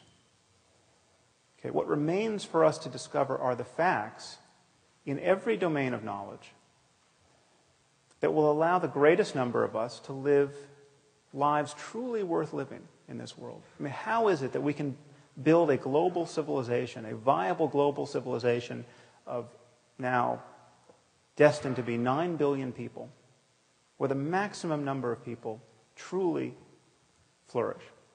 That is the challenge we face. Sectarian moral denominations, okay, a world shattered, balkanized by competing claims about an invisible God, is not the way to do it, apart from the fact that there's no evidence in the first place that should be compelling to us to adopt that view. The only tool we need is honest inquiry. And I would suggest to you that if faith is ever right about anything in this domain, it's right by accident. Thank you very much. It's been a pleasure to talk to all of you.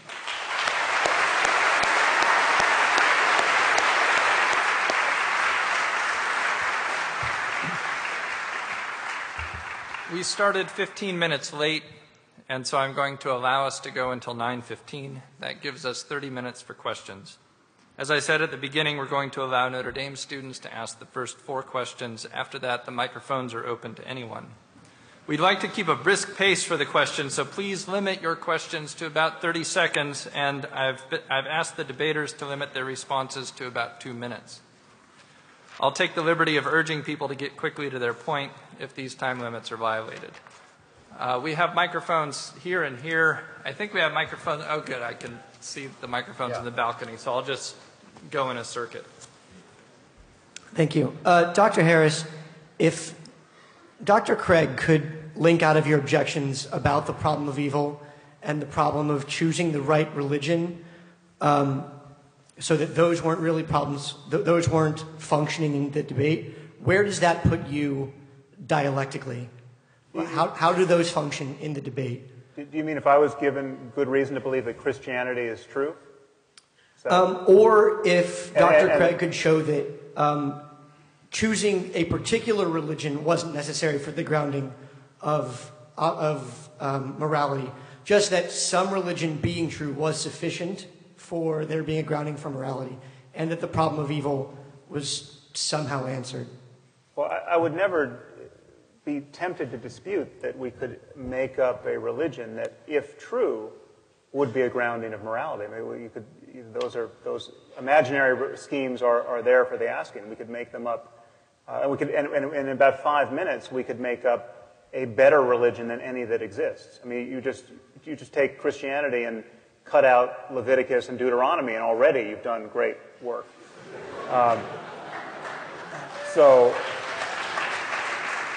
And we could rewrite the Ten Commandments in less than 5 minutes and improve upon it. Add being kind to children and swap out the bit about the graven images, and you've already made it a much wiser document. Now, but that's not the point.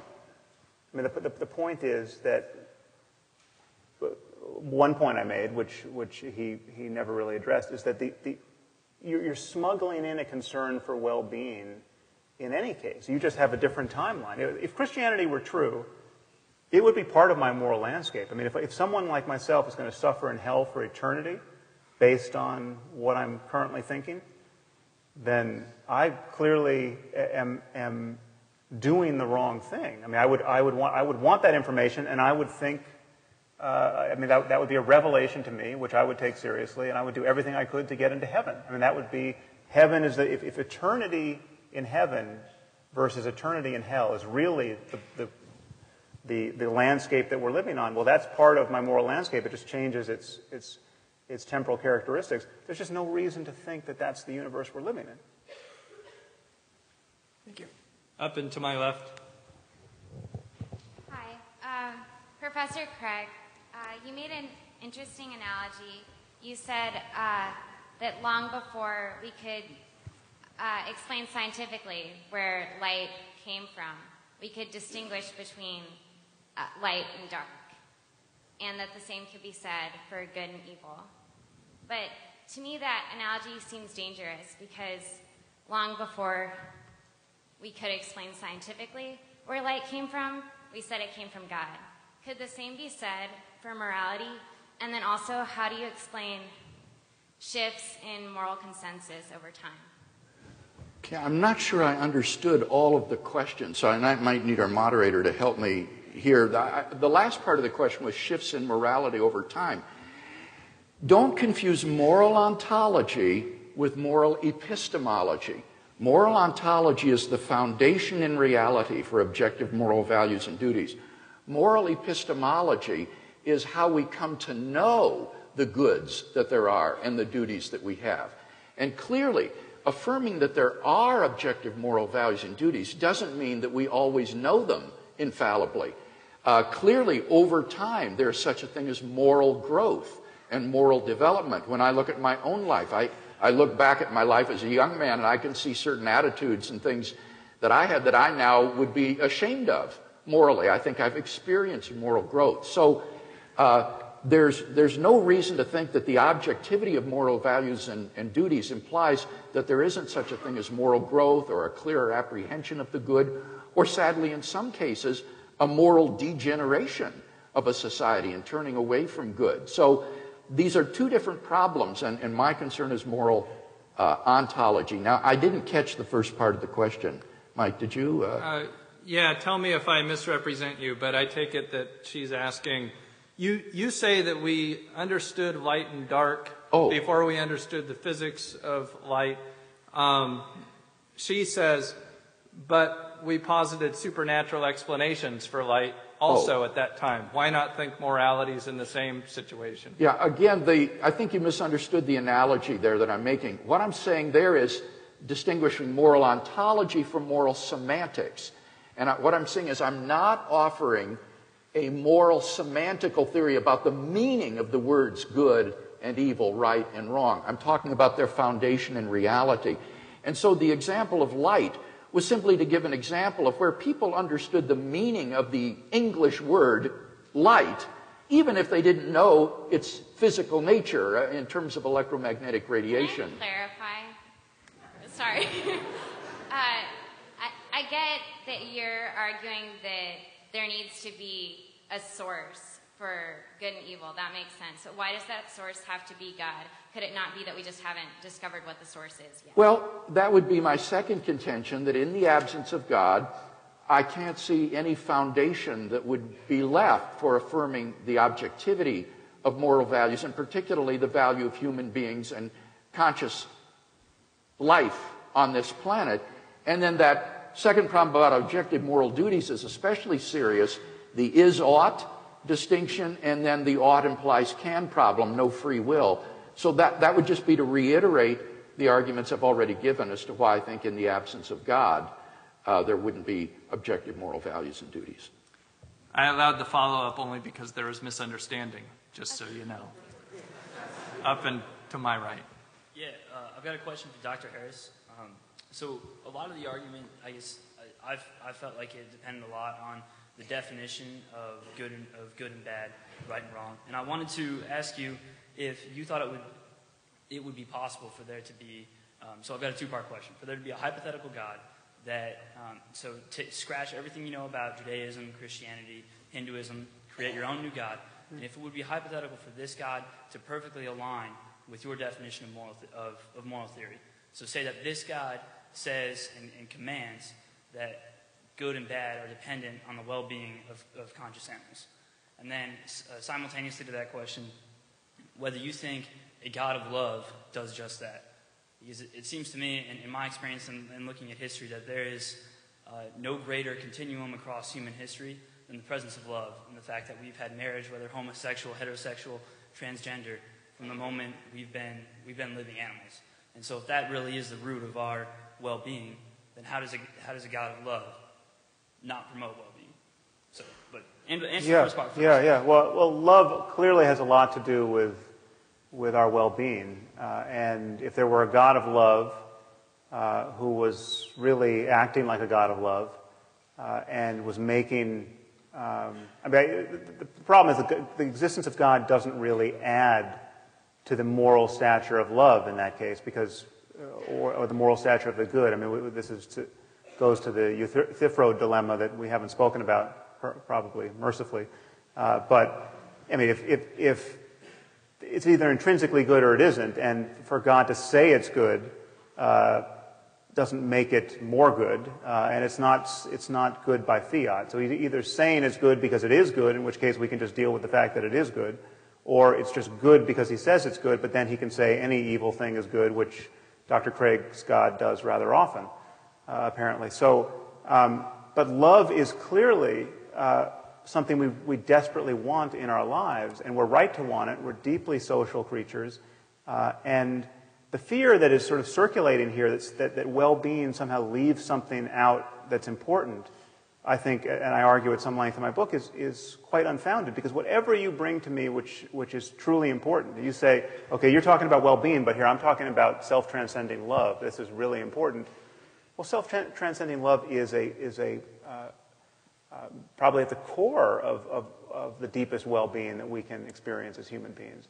But likewise, if the Christian hell exists and awaits me, well-being in the end is predicated on avoiding those flames. And so that means all of that, you're smuggling in a concern about consciousness and its future changes, whatever you bring in the moral domain. And so I'm saying we must be honest about that. We ground this in consciousness, and then we can talk about how human beings like ourselves can thrive. And I would grant you that love is probably on the top of the list. Down here to my right. Mr. Harris, from my personal experience and from my faith, I find that Christ's first commandment was to love thy neighbor and thy God. And I believe that if you are a Muslim, then you follow through with that. If you are a devout Muslim and you care about the well-being of all mankind. And that's kind of in relation to my next question, which is like, how would a naturalist respond to amazing miracles by God, which, like, say, the miracle of the sun, which was witnessed by 30,000 to 100,000 people in Fatima, Portugal in 1917, as well as miracles of the Eucharist, in which the Eucharist actually starts to form veins and bleed, and where this blood is actually tested and is found to be AB positive from the left ventricle of the heart. And it's actually been researched under leading pathologists in New Zealand to actually be throbbing and living as it was in his laboratory for the 30 days. Okay.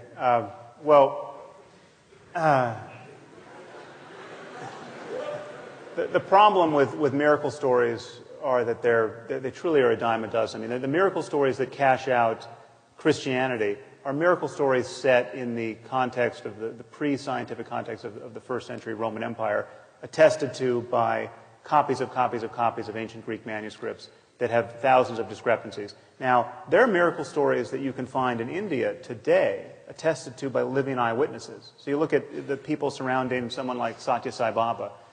Thousands of Western-educated people go to India, spend time with Satya Sai Baba and come away claiming that he's performed a variety of miracles. And in fact, if you add up all those stories, every miracle attributed to Jesus, including the resurrection of the dead, is attributed to Satya Sai Baba. I mean, and millions of people think he's a living God. These stories, from our point of view, don't even merit an hour on the Discovery Channel. Okay? And yet, 2.3 billion people think that the miracles of Jesus are worth organizing your life around. And that I think, is an intellectually unsustainable disparity. Now, I'm not closed to the evidence of miracles, and it would be trivially easy for God to convince me of his existence, or the powers of psychic powers of saints, or whatever it is. I mean, if you can tell, I've got a 20-digit number written on a piece of paper in my wallet. I'm not God, sir. I'm sorry. Okay. But if you tell me what that number is, then we have a very interesting miracle on our hands. And I still don't... I can't let the follow-ups continue.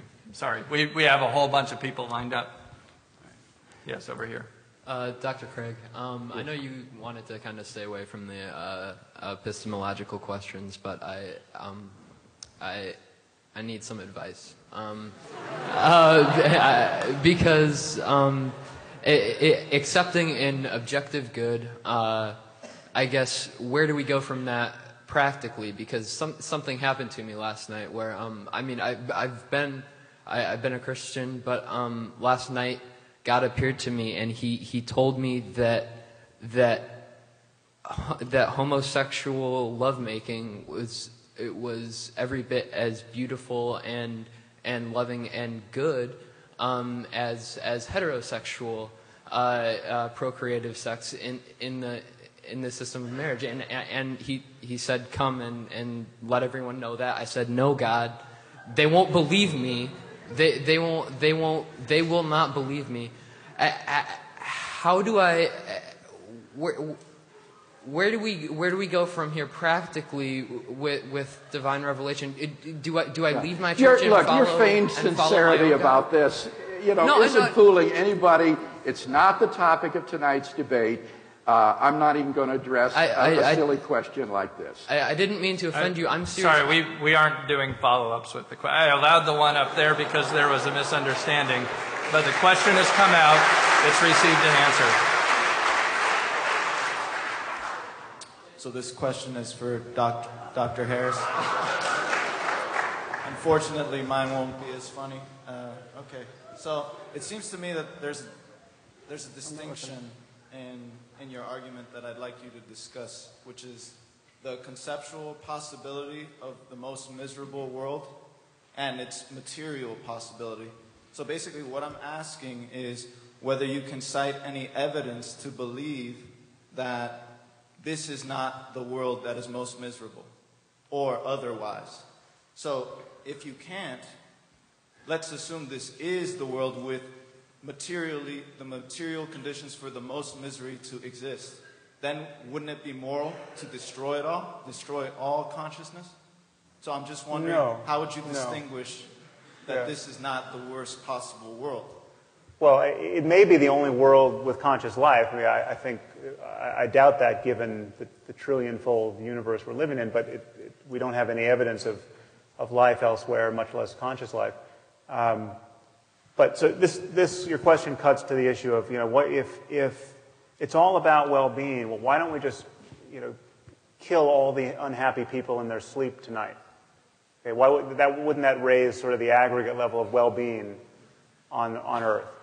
And there are infinite number of thought experiments like that you can come up with that seem to push on this concern. Well, if it's just about suffering, well, you can just eradicate it painlessly for people, and you have increased the net well-being.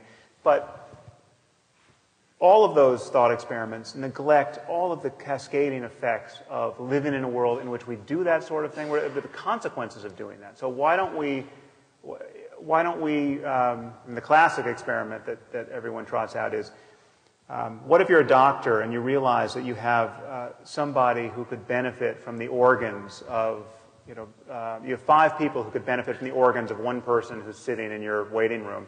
So you go into your waiting room, you knock him out, and you euthanize him, you vivisect him, and you give away his organs. Okay, that seems like it's a net benefit to 5 people.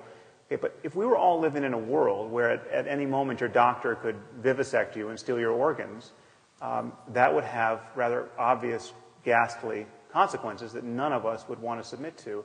And our intuitions about the sanctity of human life, caring for people, treating people as ends in themselves rather than means to some other end, all of that conserves intuitions we have about trust and its importance in life, and all of these ways in which we are knit together as a community, and ways in which we only rise or fall together. I mean, so in a very important sense, our happiness is dependent upon the happiness of others. I mean, we are not atomized selves that are radically separate. So this idea that killing everyone, I mean, first of all, killing everyone would eradicate all the suffering, yes, but it would also foreclose all the happiness. I mean, it would nullify every possibility of experience. So if you think that a universe where the lights are on is better than a universe where the lights are off, then turning the lights off is worse. But I could imagine a universe which it would be worth turning the lights off in. I mean, the Christian hell is one of them. You'd be doing people a lot of good. Is whether you know this sorry, universe no is follow-ups. I'm going to be really strict about this. Thank you for answering the question. Well, to answer your question, if this is the only world, well, then it is by definition both the most miserable and the happiest, and everything in between. And I just have no idea what else is out there. Up on my right. Dr. Craig, when discussing Islam, and more specifically the Taliban, you said that they have the wrong God, citing, I assume, their violent attacks based on jihad. And because of that, how do you know that you have the right God? And if you do have the right God, what explanation can you offer for him authorizing the Crusades? Again, this isn't the topic of the debate tonight, but let me just say that one of the side areas that I specialized in my theological studies in Germany is Islam. And I'm persuaded that there are better reasons for believing that God has revealed himself decisively in Jesus of Nazareth by raising him from the dead after his crucifixion, whereas Islam is committed not only to the fact that Jesus wasn't raised from the dead, but that he was not even crucified, which is the one historical fact about Jesus of Nazareth that is universally acknowledged by New Testament critics across the spectrum. And so, with all the best will in the world, I could not be a Muslim. I see a lot of points of commonality. I applaud the monotheism of Islam, but in the end, I think that the Muslim faith gets it wrong about Jesus. So, Dr. Harris, I think that you've posed some interesting challenges to Christianity and to theism in general, but I want to return to the issue of the debate, which is the objectivity of morality. And so, you say that you can base objective morality on the assumption that this worst possible world is bad. So I think that we can all agree on that statement, that it is bad, but what's to say that that's not simply just a subjective assertion, that it's just something based on human opinion? I don't see any reason to think that that's an objective. Right. Well, I tried to show you in my opening remarks why that particular concern is not interesting or necessary. You can play that same game with everything that we think is objective. So why does 2 + 2 make 4? How it seems to make 4 to us, but how do we know that's not just a human intuition? I mean, what is wrong with a logical argument that contradicts itself? Why is self-contradiction not a good way to argue? Well, it just doesn't seem to fly. Now, you could always try to get behind that as an epistemological skeptic or a logical skeptic and say, well, this is just how you monkeys are wired to think. And there are interesting ways in which science at its forefront does create some of that tension. There are ways in which our logical expectations begin to break down in physics, but we use other scientific intuitions, and in this case mathematical intuitions, to try to get behind them. You have to pick yourself up by your bootstraps somewhere. Okay? It's better than pulling yourself down by them. And so you have to every objective paradigm has to make a first move. It has to step into the light based on some axiomatic judgment that is not self-justifying. Gödel proved this in logic, and if this is true for arithmetic, it's true for things far more complicated than arithmetic. I'm saying that a recognition that this universe offers a spectrum of experience, on the one hand truly intolerable and on the other sublimely wonderful, and that we all know that movement across this spectrum toward the sublime is better than movement toward the unendurable and pointless suffering. Now, this, again, you might ask, well, what about suffering that actually turns out to be good in the end? What about the suffering of, the stress of learning to play a musical instrument or whatever? Again, that's not a counter. I mean, there are ways to climb. We might have to go down a little bit to go up to a higher place on this landscape, and that we can make sense of that kind of struggle. And so I'm not equating the good with mere pleasure in a way that Dr. Craig suggested. Okay, thank you. Yes, Dr. Craig, in your refutation of Mr. Harris,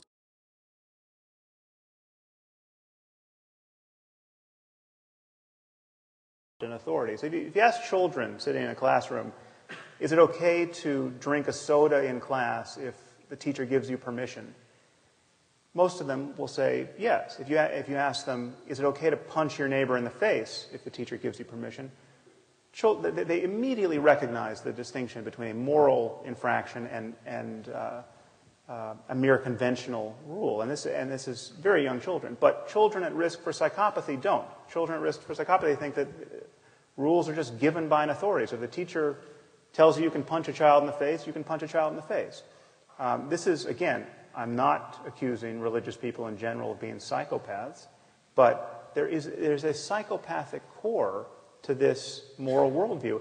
This divine command theory that Dr. Craig is advocating suggests that if God only tells you to sacrifice your firstborn son, it is good to do it.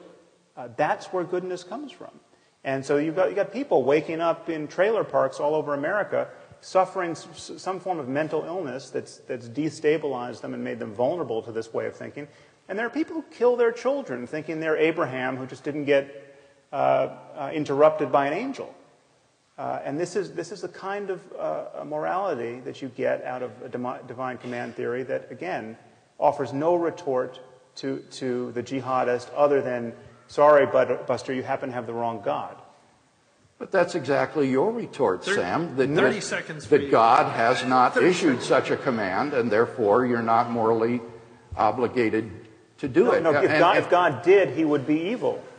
I mean, so I can get behind that God. If God is issuing that command, he's an evil bastard. The problem is that you see on atheism, you don't have any basis for making that kind of moral judgment. I've tried to give you a basis. I'm sorry.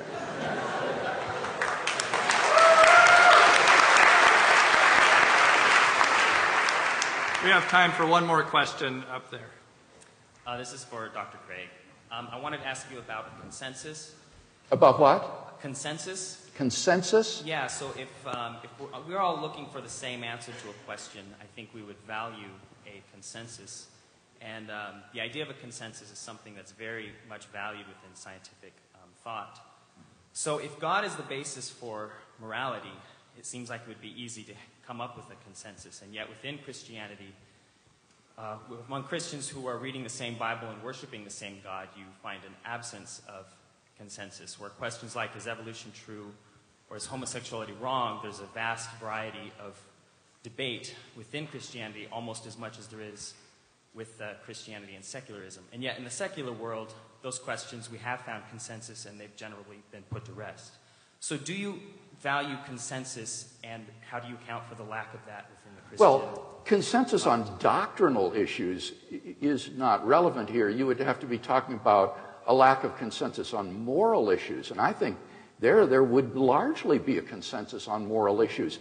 As I said in my first speech, I'm not offering Dr. Harris a new set of applied ethical values. I think we largely agree on the issues of applied ethics.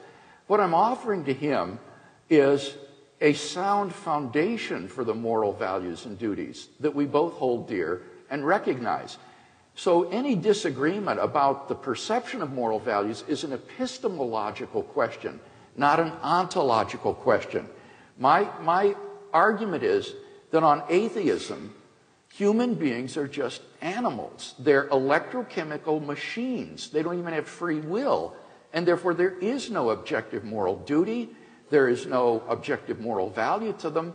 And if we're to have a basis for the common moral truths that we, I think, all recognize, we need to have it in a transcendent source that is beyond nature, beyond the shifting sands of culture and opinion, and is rooted in a being who is goodness himself, and whose commands then reflect that goodness to us. We've reached the end of our time.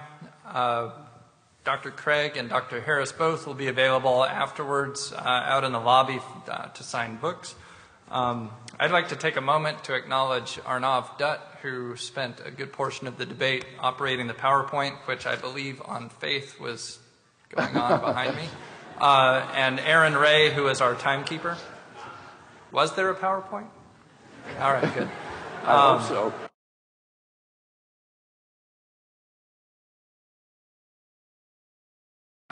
Let's now thank our speakers. Thank you.